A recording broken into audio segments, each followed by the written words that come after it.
पूरे कुंभ में आपने देखा होगा, जो आप कहते हैं भेदभाव हुआ है, किसके साथ भेदभाव हुआ है? न क्षेत्र का भेद है, न मत और मजहब का भेद है, किसी भी प्रकार का भेदभाव नहीं किसी के प्रति, न अमीर गरीब का भेद है। यहां से निकला संदेश हर सनातन के मन में अमिट छाप छोड़ गया है। सनातन विरोधियों को नजर केवल गंदगी पर पड़ी। महाकुंभ में जिसने जो तलाशा उसको वह मिला। संवेदनशील लोगों को रिश्तों की खूबसूरत तस्वीर मिली, भक्तों को भगवान मिले। मतलब सबने अपने स्वभाव और चरित्र के अनुसार चीजों को देखा है। कुंभ में आपने देखा होगा, जो आप कहते हैं भेदभाव हुआ है, किसके साथ भेदभाव हुआ है? वहां न जाति का भेद है, न क्षेत्र का भेद है, न मत और मजहब का भेद है, किसी भी प्रकार का भेदभाव नहीं किसी के प्रति, न अमीर गरीब का भेद है। सारे लोग एक घाट पर स्नान कर रहे हैं। इससे बड़ी एकात्मता का संदेश और क्या हो सकता है? इससे बड़ी एकता का संदेश और क्या हो सकता है? और यही सच्चा सनातन धर्म भी है। और इसीलिए जब इस संबंध में मैं यहां पर अपनी बात को कह रहा हूं, महोदय, मुझे सोशल मीडिया हैंडल पर एक बात बहुत अच्छी लगी। एक सज्जन ने इस बात को कहा, और उसने जो लोग महाकुंभ का विरोध कर रहे थे उनके बारे में उसने बहुत सटीक टिप्पणी की।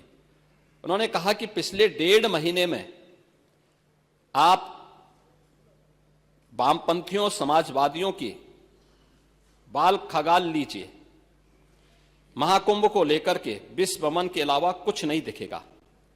गंदगी, अव्यवस्था, पर्यटकों की परेशानी के अलावा इनकी बजबजाती वाल पर दूसरी कुछ भी नहीं मिलेगा। लेकिन इन सब से इतर धरातल पर इनकी बजबजाती विचारधारा का कोई असर नहीं है। हज के दौरान अव्यवस्था से होने वाली सैकड़ों मौतों पर चुप्पी साध जाने वाले भारत के वामपंथी सेकुलर स्कॉलर महाकुंभ की भव्यता पर उल्टी करते नजर आए हैं। हर बार इनकी कोशिश महाकुंभ को बदनाम करने और फेल करने की रही, लेकिन ऐसे तमाम लोगों की मंशा को दरकिनार करते हुए करोड़ों लोगों ने आस्था की डुबकी लगा करके इनके जले पर नमक छिड़कने का ही काम किया है। उन्होंने आगे लिखा है कि महाकुंभ के दौरान दुखद हादसा हुआ, इसके बाद भी आस्था और विश्वास तमाम परेशानियों पर भारी पड़ी। तीर्थयात्री समस्त परेशानियों और मुश्किलों का पहाड़ चढ़कर भी प्रयागराज महाकुंभ पहुंचे, वहां से स्नान कर खुशी खुशी वापस लौटे। रिश्तों के जटिल समीकरण का परिभाषा गढ़ता महाकुंभ अब समारोह की ओर है। लेकिन यहां से निकला संदेश हर सनातन के मन में अमिट छाप छोड़ गया है, जो वर्षों तक लोगों की बदकही और कहानियों में जीवंत रहेगा। हर तरफ अपनी मां और बुजुर्गों को महाकुंभ में अनाथ छोड़ देने वाले बेटे रहे हों, तो दूसरी तरफ अपनी सास को पीठ पर उठाकर कुंभ स्नान कराने वाली बहू भी रही है। लेकिन सनातन विरोधियों को नजर केवल गंदगी पर पड़ी। मैं अध्यक्ष महोदय वह चित्र लेके आया हूं। ये देखिए, एक बहू है, अपने सास को पीठ पर लाद करके जा रही है महाकुंभ स्नान करने के लिए।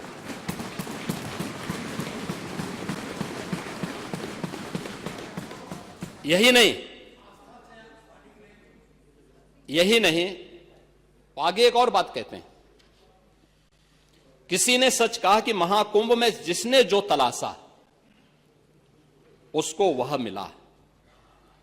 गिद्धों को केवल घास मिली, सूअरों को गंदगी मिली, संवेदनशील लोगों को रिश्तों की खूबसूरत तस्वीर मिली, आस्थावानों को पुण्य मिला, सज्जनों को सज्जनता मिली, गरीबों को रोजगार मिला, अमीरों को धंधा मिला, श्रद्धालुओं को साफ सुथरी व्यवस्था मिली, पर्यटकों को अव्यवस्था मिली, सद्भावना वाले लोगों को जाति रहित व्यवस्था मिली, भक्तों को भगवान मिले, मतलब सबने अपने स्वभाव और चरित्र के अनुसार चीजों को देखा है। एक ही घाट पर सभी जातीय वर्ग के तीर्थयात्री स्नानार्थी बिना किसी भेदभाव के नहाते रहे। सनातन की सुंदरता आखिर समाजवादी और वामपंथियों को कैसे नजर आएगी, लेकिन इनके द्वारा लगातार किए जाने वाले प्रश्न इनकी नियत को ही संदेह के दायरे में खड़ी करती है। महोदय, ये टिप्पणी अचानक नहीं है। ये टिप्पणी भारत की टिप्पणी है, भारत की भावनाओं की टिप्पणी है। और जो स्वयं कुछ कर नहीं सकते थे, जिन लोगों ने अपने समय में इस पूरे आयोजन को अव्यवस्था और भ्रष्टाचार का शिकार बनाया था, आज वे महाकुंभ पर इस प्रकार की टिप्पणी करके भारत की भावनाओं के साथ ही खिलवाड़ करने का काम कर रहे हैं।